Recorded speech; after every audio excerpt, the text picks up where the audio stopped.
আমি প্রথমে দর্শক বন্ধুদেরকে মানে পরিচয় করিয়ে দিই। দাদারা এসছেন হুগলি জেলার খানাকুল থেকে, সমৃদ্ধিনগরী ফার্মাস প্রডিউসার কোম্পানি, কর্ণধার অজয় দা এসছেন, নমস্কার।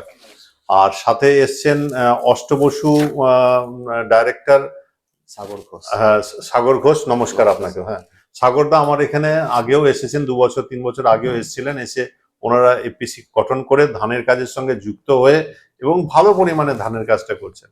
তো অজয় দা আবার আমাদের কাছ থেকে রেজিস্ট্রেশন করাননি, উনি অন্য বাইরে থেকে করিয়েছিলেন, কিন্তু এখন সমস্ত কাজ আমাদেরকে দিয়ে বিগত 2 বছর ধরে ওনারা করাচ্ছেন। তার মনে হয়েছে যেন আমাদের সার্ভিসটা ভালো আর কি। এছাড়াও আমি আমার নিজের ঢাক পেটাচ্ছি না বা আমাদের নিজের ঢাক পেটাচ্ছি না, সেটা জনগণ বলবে, আমরা বলবো না। বাট আমরা যে চেষ্টাটা করে যাচ্ছি যে সবাই যেন কাজটা পায়, এটা। এবার এই দুধের প্রসঙ্গে যদি আমি আজকে বলি, সে দুধের প্রসঙ্গটা আমি একটু ভালো করে বুঝিয়ে বলছি। সেটা হচ্ছে, দেখুন, সরকারের কাছে ওই ইনফ্রাস্ট্রাকচার নেই যে ভাই তোমার বাড়িতে এসে দুধ মাপলো, তারপর সে দুধ নিয়ে গিয়ে চিলারে রাখলো, সেই আবার দুধ নিয়ে গিয়ে তার চিলারে রাখলো, সেখান থেকে আবার প্যাকেজিং করলো। এত সরকারের কাছে পরিকাঠামো নেই। সরকারের কাছে যে পরিকাঠামোটা আছে সেটা হচ্ছে, ও টেস্ট করবে 10,000 লিটার একবারে, ধরুন তার ল্যাবে টেস্ট করে নিল, তার কাছে পরিকাঠামো আছে, প্যাকেজিং করলো, তার কাছে পরিকাঠামো আছে, ডিস্ট্রিবিউশন করলো, সে সেই দিকটা দেখবে।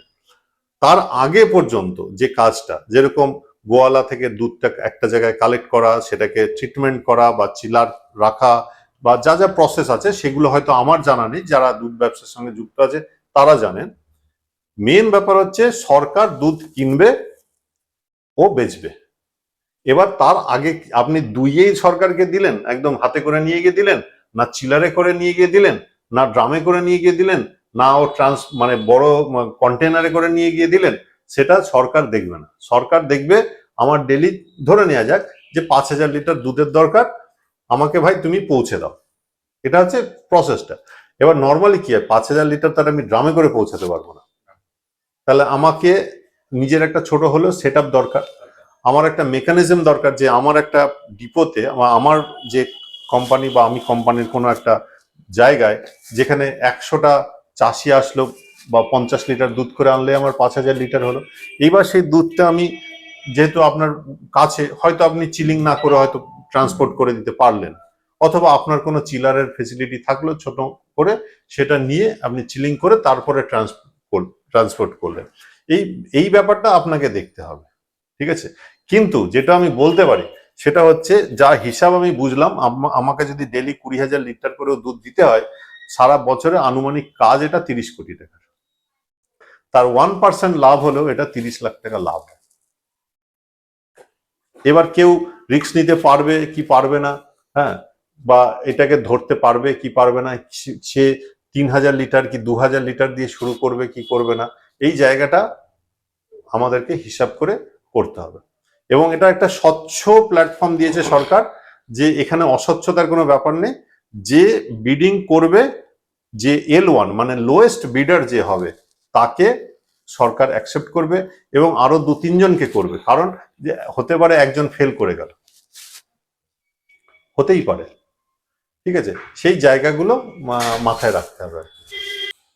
মেনলি পুরো সেটআপ আমাকে তৈরি করতে হচ্ছে। হ্যাঁ, এবং ফার্মারদের থেকে যে কিনছি তার যে টাকাটা, হ্যাঁ, সেটা গভর্নমেন্ট সরাসরি পে করবে না আমাদের ফান্ড থেকে আমরা পে করব? হ্যাঁ, এই জায়গাটা আমি টাকার ব্যাপারটা আমি বলি। সেটা হচ্ছে, চাষি কেজি প্রতি 40 টাকা 50 পয়সা করে পাবে, কেজি প্রতি। মানে এটা ফ্যাট আর স্ন্যাপের কোয়ান্টিটি অনুসারে, কোয়ালিটি তার অনুসারে একটা, হ্যাঁ, তার একটা SNF চলে, আমাদের গ্রাম বাংলায় এরকম ক্যান্টিন চলে। হ্যাঁ, ওই SNF মেজারমেন্ট আছে, তার যদি কম বেশি হয় সেটা প্রো রেটা অনুযায়ী সে পেমেন্টটা পাবে।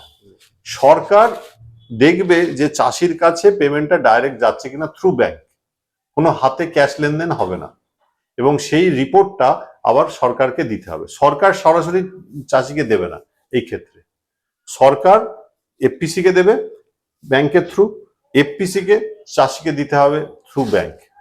তার যে রিপোর্ট, যে আমি দিলাম টাকাটা, সেটা আবার সরকারকে দিতে হবে। এবার পুরো চ্যানেলটা কিভাবে করা হয়েছে, ধরুন আমি একটা 100 লিটারের হিসাব করে আমি বলি, ঠিক আছে, বা 1 লিটারই আমি বোঝাই, 100 লিটার। তাহলে 100 লিটারের যদি আমি কিনি, তার মানে আমি 40 টাকা 50 পয়সা করেই আমি কিনছি চাষির কাছ থেকে। এইবার ট্রান্সপোর্টেশনের একটা খরচা আছে, নিজের একটা কমিশন আছে, এই সমস্ত কিছু দিয়ে আমাকে সরকারকে বলতে হবে, সে দেখা গেল আমি এটা 50 টাকায় তার কাছে পৌঁছাতে পারছি। তো দেখা গেল 8 টাকা আমার কস্টিং আর 1 টাকা 60 পয়সা আমার কমিশন। তাহলে আমি সরকারকে বলবো, ভাই আমার এই 50 টাকা করে আমার পড়তা পড়ছে তোমাকে দেওয়ার জন্য। তাহলে আমি এইভাবে বিডিং করবো। এবার যদি কেউ দেখা যাচ্ছে 48-এ দিয়েছে বা কেউ 52-তে দিয়েছে, দিতেই পারে। সেটা আমাদের হিসাব করতে হবে যে আপনার জায়গা থেকে ওখানে গাড়ি ভাড়া কত হবে, কি হবে। যত বেশি সাপ্লাই দেবেন তখন গাড়ি ভাড়া কম হয়ে যাবে। এই করে দেখা যাবে যে সে দেখা গেল 10 জন ডিপোজিট করেছে। এবার তারা তাদের যে প্রোটোকল বা তাদের যে হিসাব, যদি দেখা যাচ্ছে 1-2 কম করে হচ্ছে, তাহলে সেইভাবে হবে আর কি। একটু বসুন। এবারে ওই যে স্কুল চেন মেশিন, যেটা চিলার মেশিন হ্যাঁ, বলছেন, হ্যাঁ। এইগুলো কেনার জন্য গভর্নমেন্টের কি কোনো স্পেশাল সাবসিডি বা ওরা কি সরাসরি মেশিনটা প্রোভাইড করবে, এমন কি ব্যাপার আছে ওটার মধ্যে? মানে একটা সেট তৈরি করতে একটা মানে ভালো রকম হ্যাঁ, ইনভেস্টমেন্ট এখানে হ্যাঁ, আছে। হ্যাঁ, হ্যাঁ। নর্মালি আমাদের গ্রামেতে এরকম ধরনের ক্যান্টিন আছে, হুম। যারা আমুল বা অন্যান্য রেড কাউ এদের সঙ্গে টাই আপে কাজ করে। হ্যাঁ, ওরা কোম্পানি সব কিছু ওদেরকে প্রোভাইড করে, ওরা হ্যাঁ। শুধু কালেকশন সেন্টার হিসেবে কালেক্ট করে হ্যাঁ, ওই কোম্পানিকে ডাইরেক্ট দিয়ে দেয়, ওরা চিলার ফিলার যাবতীয় যা হ্যাঁ। করে। এইবার এইখানটা এবার ব্যবসাটা কিভাবে করা যেতে পারে, এটার একটা আলোচনা করা যেতে পারে। ধরুন আমি আমার গাড়ি নেই ট্রান্সপোর্টে, তাহলে আমাকে খোঁজ করতে হবে যে এরকম গাড়ি ভাড়ায় পাওয়া যায় কিনা। এটা একটা বুদ্ধি যে ভাড়ায় পাওয়া যেতে পারে, ঠিক আছে। আরেকটা বুদ্ধি কি হতে পারে, যে আপনি যে চিলার বা সেটআপ বা গাড়ির যে সেটআপ আপনি লোন করে গভর্নমেন্ট থেকে এগ্রি ইনফ্রা ফান্ডের আন্ডারে ওটাকে আপনি সেটআপ করে করতেই পারেন, কিন্তু সেটা একটা লং টার্ম প্রসেস হয়ে যাচ্ছে। এবার আনুমানিক যে গাড়ির একটা দাম, ঠিক আছে, যে চিলিং যে গাড়িগুলো যে ট্রান্সপোর্ট করে আর কি কন্টেনার নিয়ে, সেটা আমি খোঁজ নিয়ে দেখলাম 11.5 থেকে 12 লাখ টাকা মতো দাম আছে, ঠিক আছে। মানে 5,000 লিটারের একটা গাড়ির দাম আছে এরকম। তারপরে ধরুন আপনার একটা নিজস্ব চিলিং কন্টেনার যেটা হয়, সেটার একটা দাম থাকছে। এবার মূল কথা হচ্ছে যে আমি এই টেন্ডারটা পাবো কিনা। যেই পেয়ে যাবেন না, দেখবেন আপনার কাছে 10টা লোক হাজির হয়ে যাবে, আমি ফান্ডিং করবো, কারণ বুঝতে পারবে যে প্রফিটটা থাকছে। এই ব্যাপারগুলো থেকে যায় আর কি। টাকার অ্যাকচুয়ালি অভাব হয় না, অভাব যেটা হচ্ছে ইচ্ছার।